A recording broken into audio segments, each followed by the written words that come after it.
আমার হাতে আসনা মধুকরের লিচি ফুলের আধা কেজি মধু আছে। আর লিচি ফুলের মধুটা খুবই মিষ্টি হয় এবং খাইতে খুবই সুস্বাদু লাগে আমার কাছে। এটা যে সকালের নাস্তার সাথে সিদ্ধ আটা রুটির সাথে খাইতে খুবই ভালো লাগে। তো আমি চিন্তা করতেছি যে আধা কেজি মধু যদি একসাথে খাওয়া হয় তাহলে অনুভূতিটা কেমন হয়। আপনারা যদি কেউ জেনে থাকেন আমাকে জানাবেন।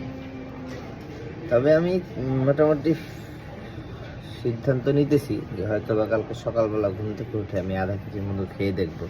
একদম এটা যেহেতু ভাঙছি খোলা, আমি আমার ফেভারিট একটা মধু আছে, সেটা হচ্ছে সুন্দরবনের খালিশা ফুলের মধু। সেই খালিশা ফুলের মধু আধা কেজি আমি একসাথে খাবো, খাওয়ার পরে দেখবো কেমন হয়। একজন ফুড রিভিউয়ার হিসেবে এটা হচ্ছে আমার জন্য একটা চ্যালেঞ্জিং পার্ট। আমাকে জানাবেন।